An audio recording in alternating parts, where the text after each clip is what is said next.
Automated Podcast.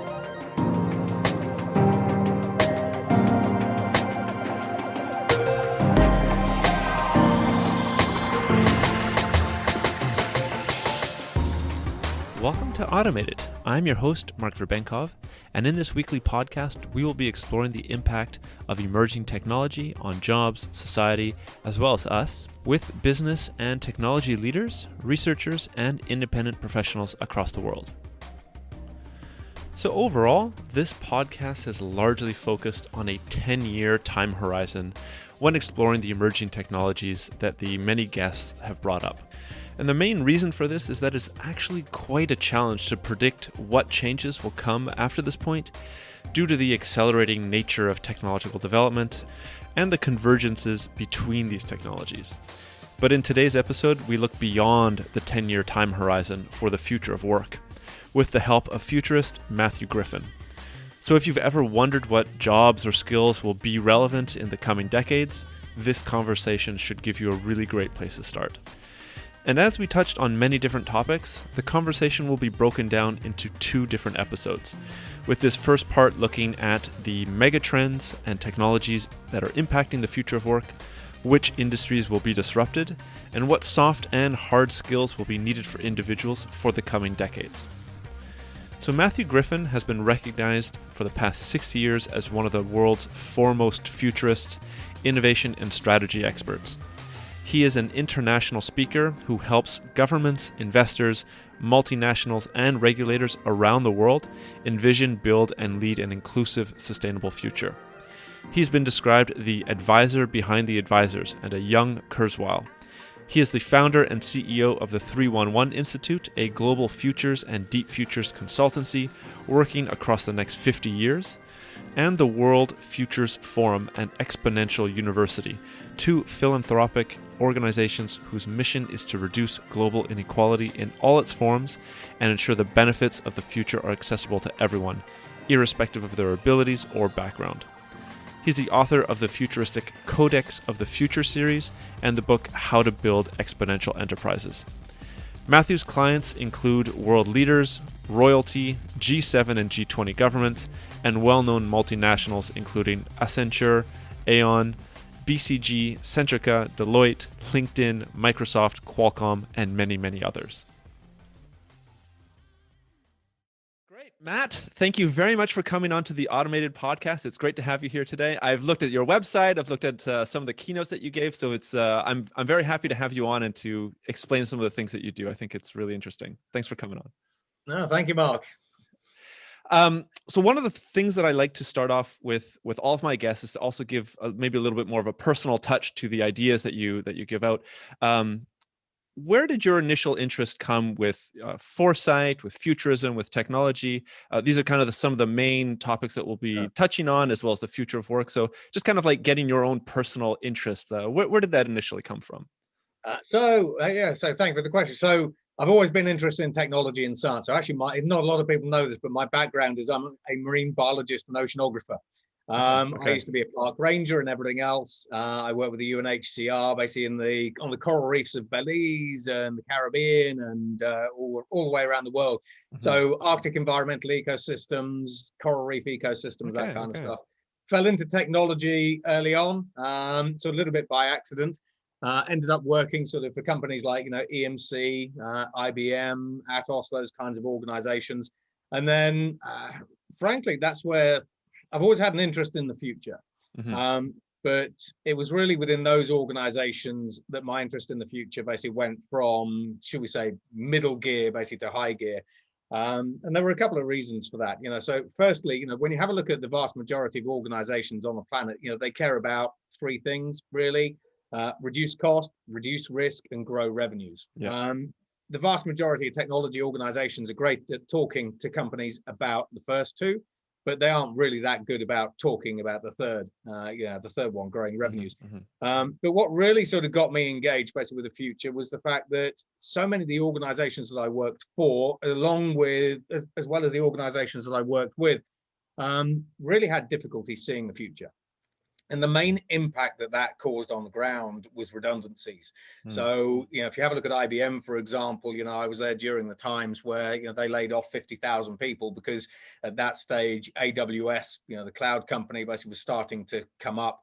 IBM had seen cloud, but they'd not really sort of got their head around it. They'd not really figured out what strategy they were going to use to try to sort of, tackle Amazon head on, or even tackle the industry head on, basically. So they kind of had a really slow burn, slow start, basically, in there. And, when you have a look at all of the different organizations' responses to the future, generally the future is something that they often feel is done to them. And because it's done to them, when their businesses are disrupted, the first thing that they do is they make loads of people redundant in order to improve their operating costs and get cost off the balance sheet. But those people are just generally kicked to the curb. They're given a severance package of, anywhere between 1 to 6 months worth of pay, depending on sort of, how long they've been in the companies. And they're given some mediocre training. They are given a tentative introduction to a CV writing company. And, all these companies that make them redundant say, thanks for working with us. We wish you all the best in the future. PS, we suggest that you change the font on your CV, and good luck with all of that. Bye. You're not our problem any longer. And I just personally felt that, on the one hand, basically, that was just a huge waste of human potential and capital, especially when you consider that if you could see the future far enough ahead, you could just retrain those people. Accenture is a great example of a company that's seen the future. They have put a variety of different plans in place to try to, capitalize on it and prosper from it. And a little while ago, they made 17,000 positions redundant without making anyone redundant, so we can do it. And, as I was sort of developing different future strategies basically within these different sort of organizations, I kind of got to the point where I thought, well, why can't I just do this for myself? Why am I actually stuck in the political and bureaucratic machinery of some of these large Fortune 100 organizations when actually I think I can be more effective outside of them, like most entrepreneurs. Entrepreneurs basically are generally people who won't work for you because, it's just not how they operate. And they don't like sort of being trodden on, or blocked, or, filtered, or bottlenecked, or all these sorts of other things. And that was it. And then I came out of these companies, and here we are. And so maybe that's the perfect segue into the 311 Institute, right? So this is the institute, the think tank that you founded. So I haven't had a futurist on the podcast before. What I typically do is I talk to kind of the businesses that are creating the future, right? They're building the technologies themselves. Can you maybe touch a little bit on the institute itself, if it's anything different from what you were speaking just a moment ago? It's not, well, so it's a little bit different, not too different, but 311 Institute, I see, is a global futures think tank and advisory organization. So we look 50 years out. And the reason why we look 50 years out, and you can look 50 years out, albeit things get fuzzier the further out you get and the broader your scope. So I'll throw that in there before everyone says you can't see the future. You can, and I'll prove the point in a minute. So the reason why we look sort of 50 years out is because if you're a multinational organization, typically you care about the next 5, 10, maybe 20 years. But if you're a sovereign government, you typically care about the next 50 years, anywhere from the modern day basically to the next 50 years, because you care about the future of jobs, skills, and labor, the future of energy and infrastructure, transportation, education, all these kinds of different sort of areas of society, healthcare, the welfare state, et cetera, et cetera, et cetera. And with the 311 Institute, we sort of cross pretty much every technology. So there are over 450 exponential technologies, everything from molecular assemblers, which are here, all the way through to things like molecular robots, DNA robots, all the way through to AI and the usual AR, VR, blockchains, and all these kinds of other bits and bobs. But it's, when it comes to kind of seeing the future, people who say that you can't see the future, I think are a little bit narrow in their thinking, because if you go to the average person on the street and you ask them, what do you think the future of transportation looks like? What do you think the future of the car looks like? They will inevitably kind of say, well, electric. They might say autonomous. And then you second, well, you must be a futurist then, if you can predict the future of, mobility and transport. And actually, it's not. It's data points. They can see electric cars on the roads. They can see them on the websites. They can see them in the marketing. They can see them in the press. They can see them. They can see regulators are starting to approve them. They can go and touch and buy one. They can see people talking about them.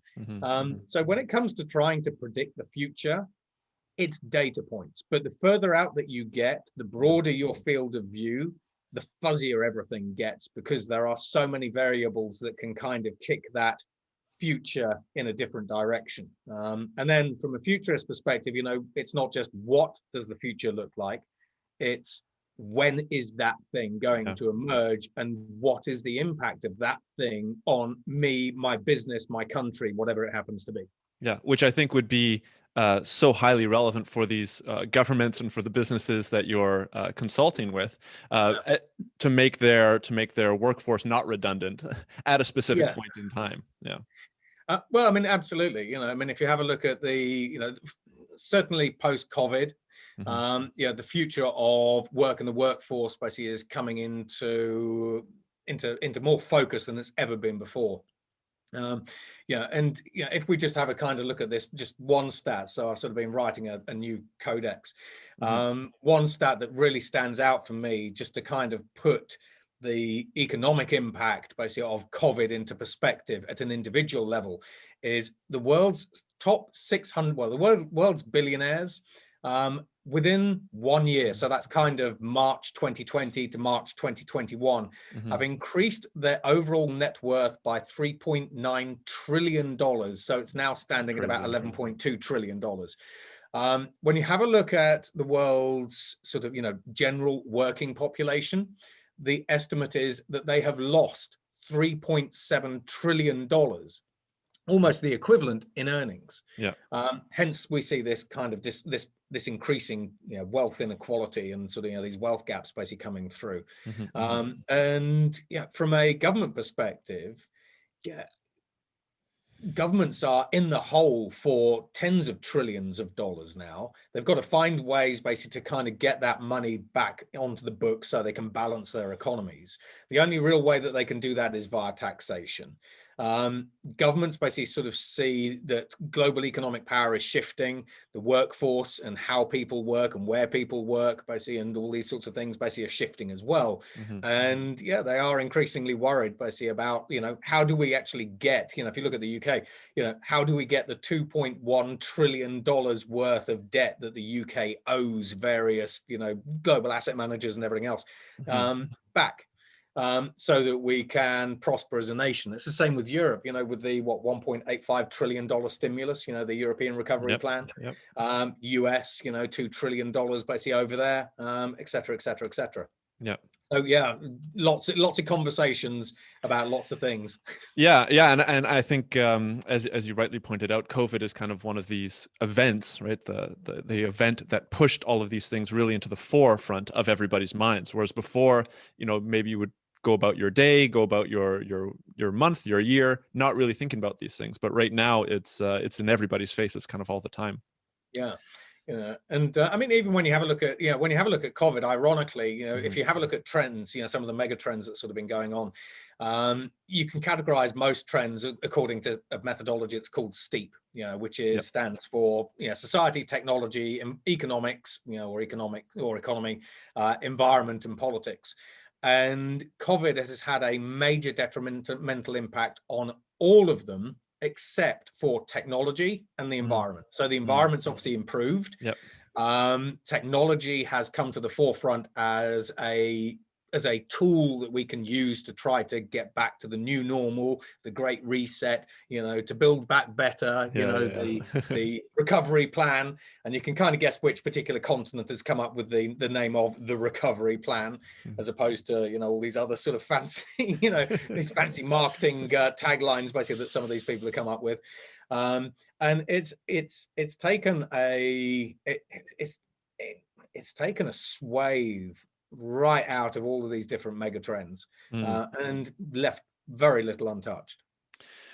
Well, maybe let's dive into that a little bit more, but focus more on kind of the future of work, right? So the podcast itself really looks at the future of work, how automation, and I guess we'll get into it a little bit later, the kind of autonomous nature of a lot of these future businesses and technologies that are coming out. We've been talking about COVID. Obviously, digitalization and remote work are two of the main trends within COVID as it relates to the future of work that is in everybody's faces. This is blatant. I mean, this is how we're communicating now. What are some of the other kind of mega trends as it relates to the future of work that you've seen apart from the kind of COVID wave that we've been all smacked in the face by? So you've got a few. Firstly, when we have a look at work from home, it's not work from home, it's work from anywhere. Additionally, you can actually apply work from anywhere to an increasing number of non-traditional job types. So very fast examples, we've got construction workers in Germany who are based in Germany who are using 5G and teleoperations technologies to build building sites or to build buildings in South Korea. That's working from home as a construction worker has never traditionally been a thing. When we have a look at surgeons, for example, we've got the University College of London and we've got Barts, as well as a couple of other hospitals around the world where during COVID, their surgeons basically were in lockdown. They weren't able to actually leave their houses because they were either ill, suffering, or just because of the general environments they were in. Using sort of mixed reality technology. So this is things like, Microsoft HoloLens, basically, as well as, again, teleoperations, telepresence, different robotic systems, 5G, again, was sort of where it's available. An increasing number of those surgeons were not only able to direct surgeries from home, they were also able to conduct surgeries from home. This is where we bring in things like haptics technologies, basically ultra fast network connections, all that sort of stuff. So as I say, it's not work from home, it's work from anywhere. But increasingly, there are more and more jobs that traditionally people have never really thought of as being able to work from home or from outside of a centralized location that we can now perform. There's also then the concept of hybrid work. Now, when we have a look at hybrid work, this is where we are almost on the verge of seeing conversational artificial intelligence coming through. So that's AIs that you can actually have a conversation with. If you have a look at, say, Siri or Alexa at the moment, if you try and have a natural conversation with them, after kind of one or two, after sort of saying one or two things, they have no idea what you're talking about, and they just revert to type. But we've made some quite spectacular some quite spectacular developments over the past year in conversational artificial intelligence. And in the sort of next 12 months, you'll start seeing companies like Amazon starting to roll out AIs that you can have conversations with. Now, the reason sort of why I'm saying this is this applies basically to what I call under the concept of hybrid work. So as a human worker, typically you'll go into whatever office you can go into and you'll do your work in a traditional way. You'll do your own admin, you'll do your own cold calling, you'll do your own spreadsheets, whatever it happens to be. Increasingly, we've got automation that will take care of a lot of those what we call lower cognitive tasks. But increasingly, as conversational artificial intelligence and digital humans become the new computer interface, as a human worker, you can now start augmenting your own work with them. And a simple example of that would be you can sit down, say, in front of your Salesforce system and say to your Salesforce system, I've got a target of $1 million this month as a sales guy. Which customers do you think I should phone? And platforms like Einstein will come back and say, well, I've had a look at, I know the products that your company sells. I know your account set because that's in the CRM system. I've been using big data to trawl basically all of the information that I could find about all of your prospects. And I found this CIO of Walmart tweeting about how great, public cloud is. And bearing in mind, I know that you sell public cloud, I think that you should probably go and have a conversation with him about that. Here's a whole bunch of different sets of data about him. This is the best way to get hold of him. And once you get hold of him, this is kind of the conversation you should actually have. So with hybrid work, we've got artificial intelligence kind of acting as an augmentation tool. Yeah. So hence AI, augmented intelligence as well as AI. But what humans are really good at, humans are good at sort of, lateral creative thinking. And that's fine in some scenarios. Artificial intelligence is fantastic, increasingly fantastic at sifting through huge volumes of data in real time to extract meaning, content, context, and purpose.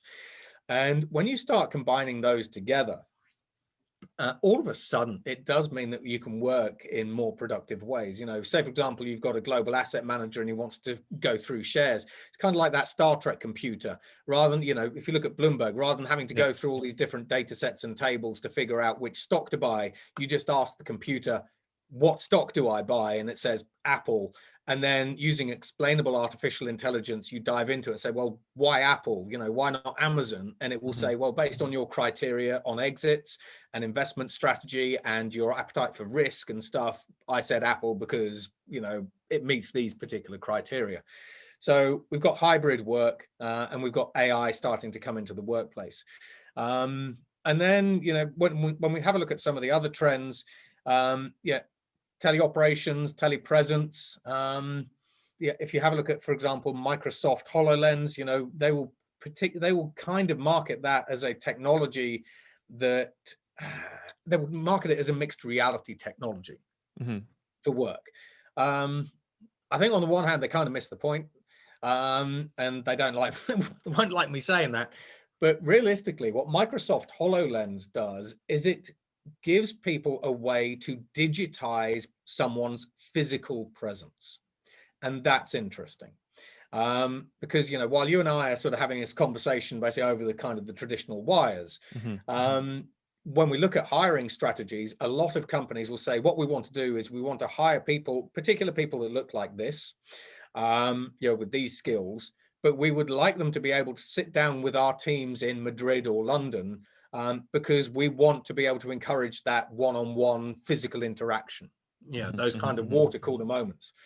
With HoloLens, as well as some virtual reality technologies, but particularly HoloLens, you can kind of get those water cooler moments by putting on the headsets. And bearing in mind that, one of the key attributes of most technologies is that they get better and faster and more performant over time. They get cheaper over time and they get smaller over time. We've already got virtual reality glasses from Facebook, so rather than having these big bulky headsets, if you want to just meet your co-workers basically in a say, for example, a mixed reality HoloLens like environment. So there's mesh that Microsoft talk about. You just put on some regular glasses that look like sunglasses, and that's it. So 1 minute you're in a hybrid work environment, the next you've taken them off, you're back home again. So you've got that. And then one of the other sort of the big areas that I see sort of coming through when we talk about the future of work is what I call algorithmic future, the algorithmic future. And this is where increasingly artificial intelligence is being used throughout the entire employee life cycle for different purposes. Okay. So, for example, we have artificial intelligences that will trawl through all of the information on CVs, all of the big data out there to try to find the fit, the best fit candidate that it can. So say, for example, you're hiring a sales guy. What it will do is you can create artificial intelligence competency matrices of your best sales guy. And you'll say your best sales guy has these hard attributes and these soft attributes. And artificial intelligence will then go off, look through a whole sort of ream of data, and it will come back and say, I found a number of candidates who match this profile. They've got these hard attributes, these soft attributes, and they kind of look like a bit of a clone of your best salesman.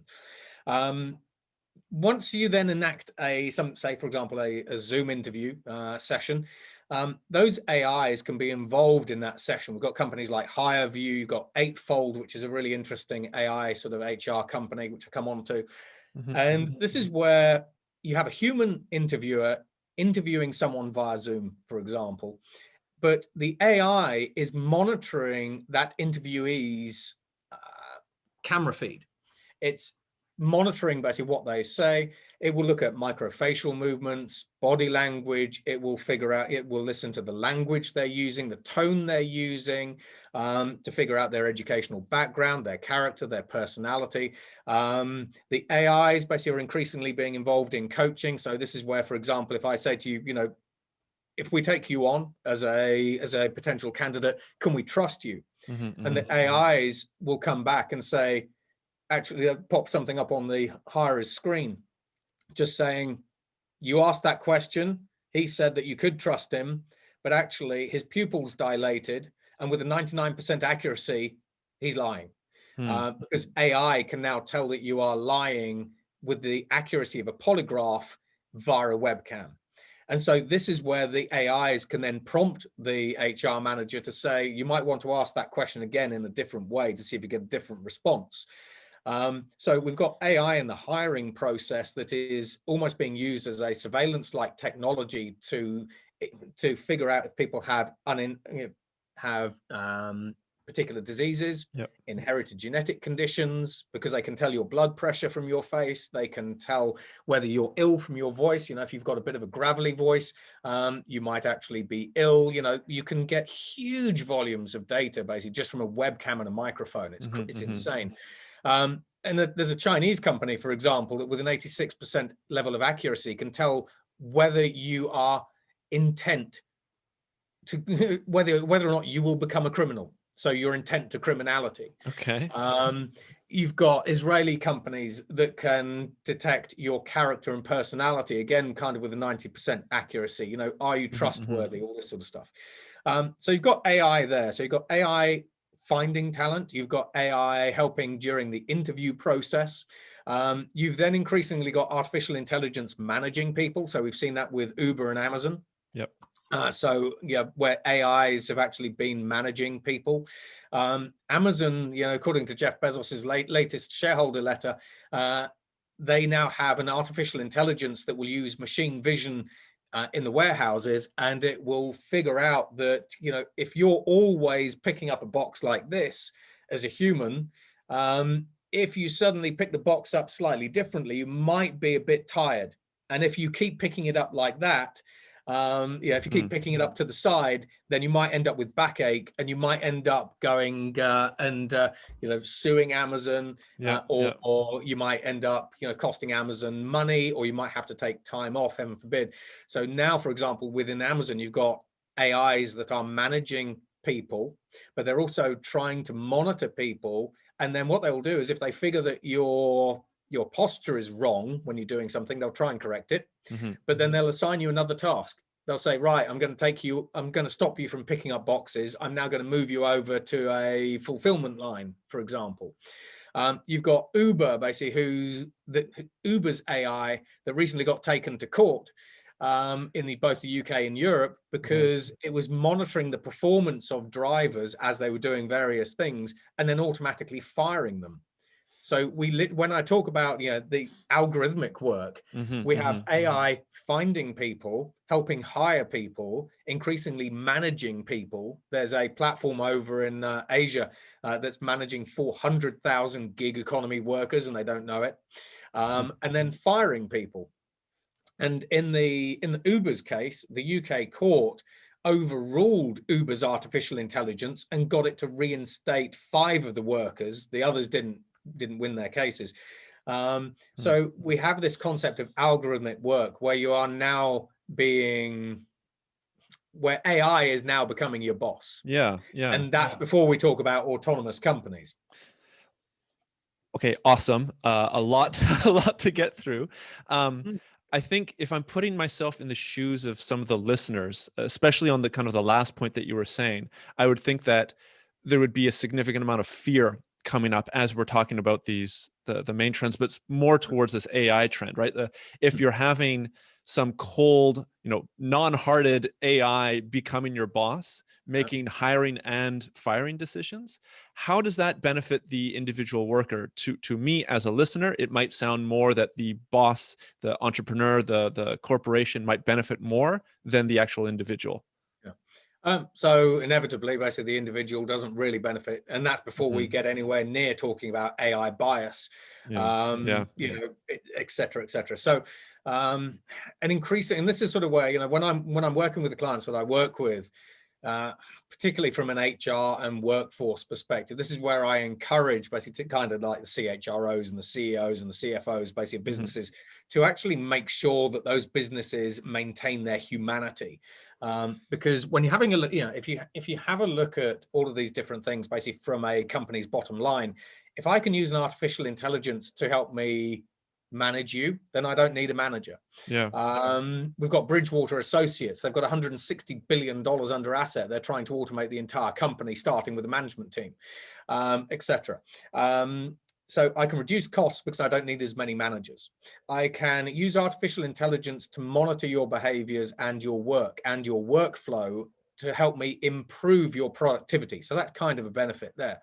But yeah, when we start having a look at the accountability of these algorithms, they're all black boxes. Just as the Amazon and Uber workers have found out, if you're fired automatically by an algorithm, who do you go to?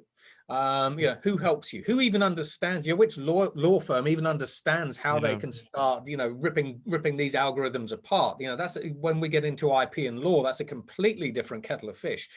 In addition to that, when you have a look at schools, for example, schools and colleges and universities are still coaching people on, when you get to your interview with a person, this is how you act, this is how you behave.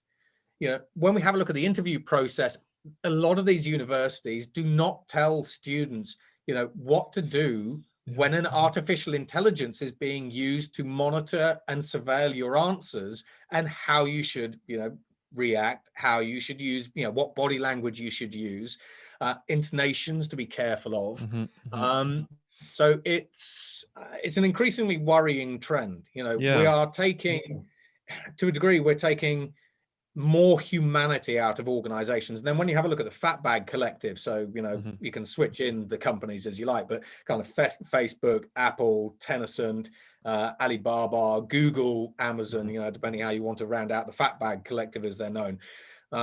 Increasingly, those businesses are becoming more and more autonomous. And you can see this, but even Airbnb, you can see this basically in their balance sheets, when they say, our revenues are $100 billion, but the number of employees we have is down here, and our revenue per employee is way up here. When you compare it to sort of older traditional businesses, it's like Airbnb. I mean, Airbnb's average employee earnings is something like 12 million per individual. Right. So from a business perspective, there's loads of different ways that you can rationalize the use of these new technologies. But then we kind of come to the question of, should you? And just because you can doesn't necessarily mean you should.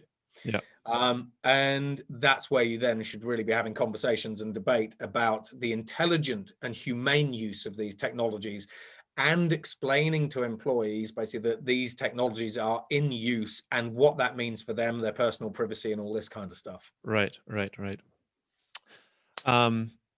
I kind of want to maybe move forward a little bit here, listening to these kind of larger macro trends or mega trends pushing the kind of future of work into the now, into the current present.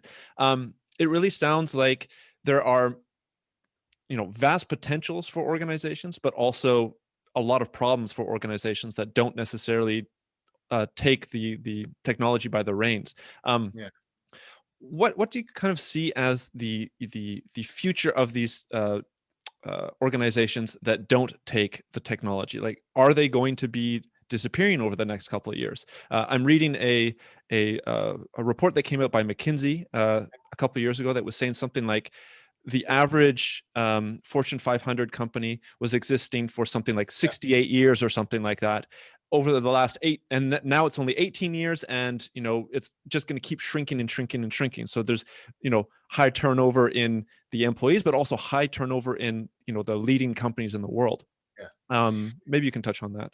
Yeah. So when you go, so if you step back, say 10 years ago, and you had a conversation with the CEO and say, okay, what are the main things that you kind of care about? It would be certain external factors. So it'd be things like, the economy, markets, etc. When you ask them about internal factors, it'd be being able to find and hire and retain the right employees, et cetera, et cetera. Now the vast majority of CEOs basically will say, well, okay, on the one hand, we still care about some of those external economic factors, recession, markets, that kind of stuff. But technology is always on the list.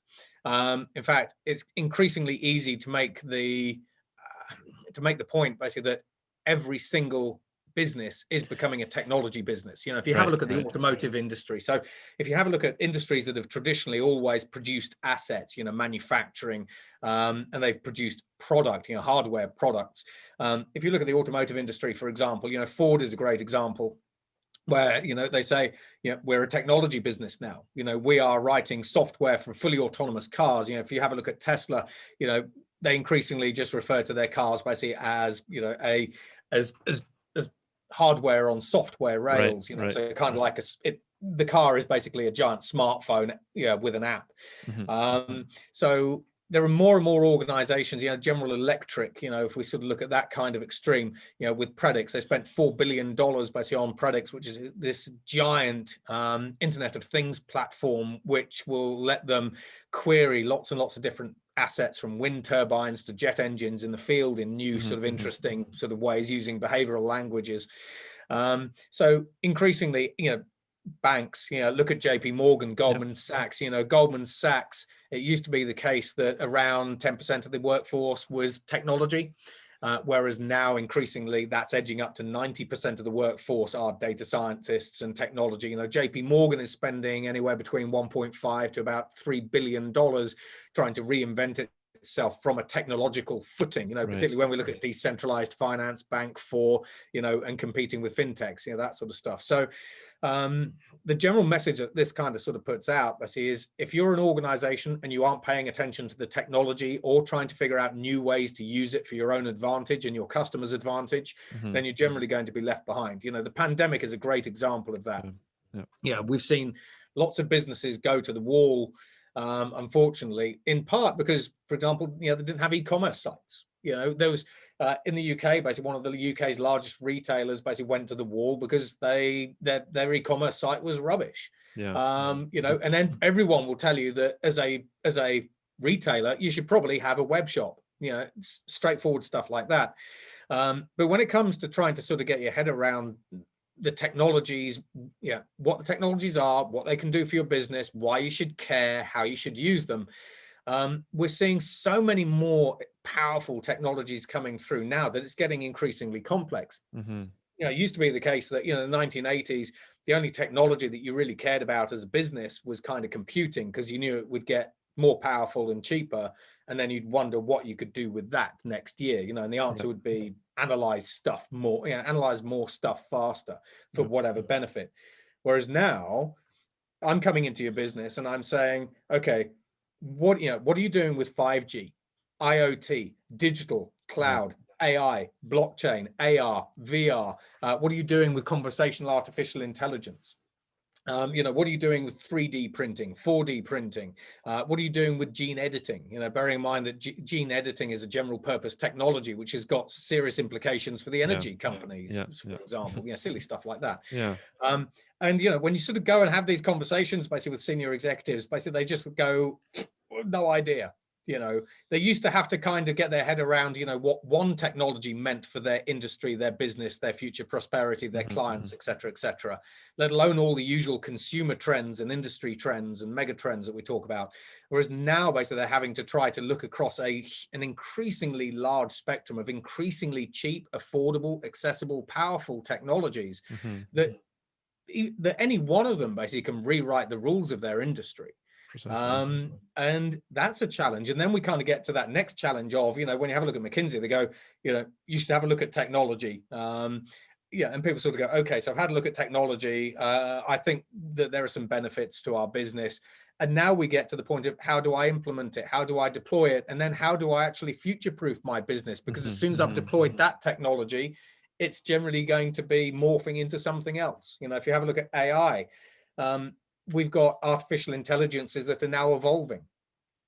If you're in healthcare and you're using AI, you need to be able to explain how the AI came to the decision to give that particular patient a particular cancer treatment. So you need explainable AI, you know, and it just piles up. And yeah, you just have these images basically of these executives increasingly within businesses spinning around like a top, like a whirling dervish or a Tasmanian, the old, you know, Disney Tasmanian devil, because they're just bloody confused. And then as all of this stuff is coming to us faster and faster and faster, you know, technology is increasingly powerful, but it's increasingly powerful, increasingly fast. Suddenly you don't have 5 years to figure out what your AI strategy should be. Suddenly you've got 3 years, and suddenly, you know, 6 months in the future. Yeah, and suddenly the amount of time that you have to get your head around a technology, figure out what it is, why you should care and deploy it, is no longer sort of that 5-year window. It's particularly when we talk about competitive advantage, increasingly it's coming to 6. You know, when you have a look at Facebook's cryptocurrency Libra could have changed the entire global financial services industry, as well as the state's control of money overnight. So when we look at the speed of change, you know, Facebook could put Libra into a platform that has 2.2 billion users, and 500 million of them could have used it day one. And that's probably why it was shut down so quickly. Yeah, exactly. And that's exactly why, because it threatened states. And, you know, if you're a business and I said to you, right, you know, you're JP Morgan, you know, you shut up shop on a Friday, and Monday, all of a sudden, 500 million people are using this new cryptocurrency. And I go, did you see that coming? And what are you going to do about it? You're going to be there going, I have no idea what that even is, you know. And then it's taking you a year to 2 years to try to come up with a counter strategy. And by that point, Facebook have moved on to the next thing, and you're 3 generations behind. One of the things that I'm kind of linking here in what you're saying, so you're mentioning a number of different industries, right? Like healthcare, finances, you even mentioned construction earlier on. I think there might be some listeners that could think like, well, I'm in an industry that's, you know, protected. It's not going to be affected by this. Do you see that at all? Or is this wave of technological kind of exponential growth going to be impacting everything and everyone over the next decade or 2 or 3 decades? There is not a single industry that is protected from disruption. And if you like, just to prove I don't really have anything sort of already pre-canned, you can shoot a few industries at me and I'll tell you how they're being disrupted from the core now. So pick the hard ones. Off you go. Well, I mean, you already said construction. So like I come from Canada, in a kind of a rural place, and people are in construction, people are doing welding, people are doing, you know, the hard, you know, using your hands in the trades. I think that is kind of one of the typical things that people say, oh, technology is not going to really impact me. But you already said that construction workers are being impacted in that sense. Yeah. Okay. So construction. Okay. So I'm in a particular country. Basically, I want to build a building. I don't know, say it's a 4-bed house. We'll go with a traditional building, but we can do this with skyscrapers. You know, that's coming through. We can do it with big government buildings. If I wanted to build a standard detached 4-bed house in, say, France, it would typically cost me about 200 to 250,000 euros. It would typically take me about 3 to 6 months, basically, depending on the tradesman that I use and all that kind of stuff, right? Yeah. Go and have a conversation with any construction company. Basically, you know, their figures will vary a little bit, but generally you're kind of looking at that sort of ballpark. Using a 3D printer, I can 3D print that exact same 4-bed house in under 24 hours, and I can do it for under 20,000 euros. And you can move in, once I've sort of put in the windows and I've done some cabling and bits and bobs, because the printers still can't do that. That's coming, but you know, they'll be able to 3D print pipes and electrics straight into the shell of the houses. You can move in at the end of the week. Now, from a construction perspective, so on the one hand, we're already using exponential technologies like, say, 3D printing and artificial intelligence and machine vision to help us 3D print a variety of buildings and building formats basically in a day for about 90% less cost than it costs to build a traditional building. There's a great video, if the sort of listeners want to go and have a look, go and have a look at the world's largest 3D printed building, basically was just recently completed in Dubai. And they have these robot 3D printers just moving around the building site. So it's a little bit like a crane. It just spins around printing different layers of this building, a little bit like the way you ice a cake. Yep. And firstly, when you have a look at the number of construction workers that you need when you're building buildings in that way, you need about 70% less. But the reason why I say go and have a look at this this Dubai video. I'll put it in the show notes, by the way. Yeah, is the reason why I say have a look at this Dubai video is because one of the human workers is literally sitting on the roof of this 3D printed building in a chair, just watching the printer. It's just going around and around, just printing this thing. So yeah, when we have a look at the construction industry, I can get an artificial intelligence to design your house, your community, or even your city. I can use artificial intelligence in parametric planning, so it can figure out the best particular layout for that particular house. I can send that wireframe, CAD drawing, BIM, whatever, straight to a 3D printer, and it can then go off and print it, and then you can move it at the end of the week. So amazing. That's construction. And that's and there's a whole conversation on construction. Yeah. Maybe I can shift it a little bit here. So like we're talking about industries, we're talking about businesses, but I think again the listeners they're individuals. We're all individuals. We're not corporations. So I know that you look at not just the future in the next 10 years, but kind of even further out, up to 50 years or so. So when we're talking about kind of the future of jobs itself for the individuals, what's going to be, what are people going to need to be? Is it programming? Is it creativity? What kind of skills are people going to need? So you've got to have soft skills. So when we have a look at the dates kind of between 2020 and 2040, there's still going to be there's going to be change within the workforce, and that's going to accelerate. But fundamentally, when you have a look at the type of jobs that AI is already starting to take over, particularly in the cognitive space, let alone kind of in the blue collar worker space, it's generally jobs that are automatable. Now, you can automate any job. And what I mean by that is if I can figure out what you do during your daily job, and I can break that into a flow chart, I can then write an algorithm for each individual step in that process, and then I combine those algos together, and I've got my AI model. A good example, basically, for example, some things basically that we can automate is Goldman Sachs basically are automating the IPO process. It's got 160 steps. Typically, the IPO process will cost most organizations about $10 million, if particularly the larger ones when they go IPO.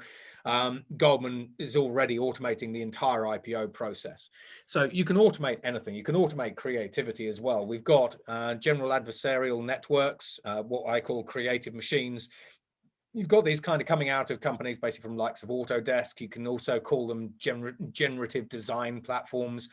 And what they will do basically is, they will take an existing product, and you then tell them what you want them to do. So for example, make that product better, and they will run thousands of simulations a minute based on what results you want them to enact or to do. And they'll run thousands to tens of thousands of simulations in virtual reality in a minute, and they'll come up and say, well, based on your parameters and your wishes, I've come up with product version number 2. So companies like General Motors are using those. Basically, we've got NASA using them to build rovers. We've got Under Armour using these to artificial intelligences to design trainers, and then they're 3D printed in the back. That cuts down your time, your product development time by 99%. We've got Airbus using artificial intelligence to help them design the A330neo. We've got Amazon using AI to design clothes. And fashion lines and all that sort of stuff. We've got AIs creating synthetic media and content as well. Basically everything, actually, ironically, from podcasts to music to movies to videos to books to you name it. So from a human perspective, you're going to need a bunch of different skills. Firstly, you're going to need to be adaptable. You're going to be You've got to be entrepreneurial. You've got to basically think like a futurist, because this stuff's changing fast. So we call it kind of exponential mindset. Yeah. You do have to be creative. You've got to be curious as well. Children are great at this. It's that why. You've got to be empathetic. You've got to be collaborative as well. But when we talk about your ability to be collaborative, it's not just about being able to collaborate with humans. It's about being able to collaborate with machines. It's, for example, if Siri was all of a sudden your co-worker, or Alexa was suddenly your co-worker, how would you talk to them to get whatever result or information you wanted out of them? So that's a different type of collaboration. So in the future, basically, we actually need more human-like soft skills, not less. The fact basically that you should be creative, and being creative will save you, as a fallacy, as I've already described. We've got AIs making music and art and writing books and all that sort of stuff. That's just innovation is quite easy to innovate. If I asked you to innovate a cup, for example, firstly, you've got to know what a cup is, what it does. It holds liquid. You've got to know that it's probably for a human. So you've got to have that reasoning and contextual information. And AIs are getting increasingly good at that. And then once they understand what a cup is, they go, well, now we'll just design it. So innovation, basically, as every innovation consultancy will tell you, is a process. If you can turn something into a process, you can automate it, like it or not. And then when it comes from the hard skills, again, you've got to be able to almost be a jack of all trades. So this is where we move from being T-shaped individuals throughout our career, where I'm an accountant at the start of my career, I'm an accountant at the end of my career, to actually being an accountant at the start of my career, to being a data scientist in the middle of my career, to being a synthetic biologist at the end of my career. And there's this general, when it comes to retraining, we sort of discussed Accenture, there's kind of this fallacy, basically, that if you want to get really good at something, you need to spend 10,000 hours doing it. There was a book that came out years and years ago, and that's kind of where that came from. But actually, if you're an accountant and I want to teach you the basic principles, kind of the 101 principles of how to be a data scientist, I can teach you that within about 20 hours. I can do that kind of within a month. And then I just tag team you basically with a data scientist, and then they start doing some on the job training. So as humans, basically, we are absolutely, on the one hand, basically, we are absolutely ingenious. Creativity's got us this far, but we are adaptable. If you could sell me a kettle, you can probably sell me a car. You could probably sell me a house, basically. So, we have an innate ability as humans to be able to learn new knowledge and apply it in new ways. And in a sense, basically, the modern working world beats it out of us. Because they will say, it's all very well that you've got all of these different experiences and all of this extra knowledge, but I just want you to be an accountant. So a lot of our potential is kicked to the curb. And when we have a look at our ability to adapt, if I told you, let's say, for example, you have a look at taxi drivers. You get into a taxi and you say to a taxi driver, I can see fully autonomous cars coming through. That must be a worry. They could sort of go, yeah, and then they'll say, well, it's a few years off, which kind of is. And you say, well, what are you going to do when professional driving is automated? And then sort of go, well, I don't really know. I haven't really thought about it because it's about 2-3 years away. Really, if you can see that your job is already at risk of automation, or if you're an CHRO and you can see that jobs are at risk of automation, that's where you go. Today, you're a taxi driver, but we can see these being the jobs of the future, like teleoperations, for example, in the transportation sector. And so what we're going to do is we're going to actually train you to take you from here to here. And so if you can see the jobs that are being automated in time, you transition people from doing this job to this job. And then once that job goes, you just say, look, you're no longer, full self-driving cars are already here. You're redundant now. Let's now move you into this new job here. And that's where companies like Accenture are very, very good at sort of seeing what's coming down the line and then actually putting for their own workforce the right policies and procedures in place so they don't have to make people redundant. So we can do it. I can train you faster than ever before. If you want to be an artificial intelligence, data scientist, designer, whatever it happens to be, go and have a look at, the Coursera courses. Most of them you can get for free. Yeah. But the way that most companies act and the way that most people act is, I'm going to sit in my status quo. And what do you mean that I'm being made redundant now? I kind of saw that coming, but I just didn't bother doing anything because I just didn't. Right. That's what's going to get you. So this ends the first part of our discussion. I hope you found the ideas presented as interesting and compelling as I did. In the final section, Matt and I touch on whether we should have an optimistic perspective towards the future of work, the idea of fully autonomous businesses that can even outlast their founders, whether universal basic income will be necessary or not, as well as a brief insight into how you or your organization can start to future-proof today.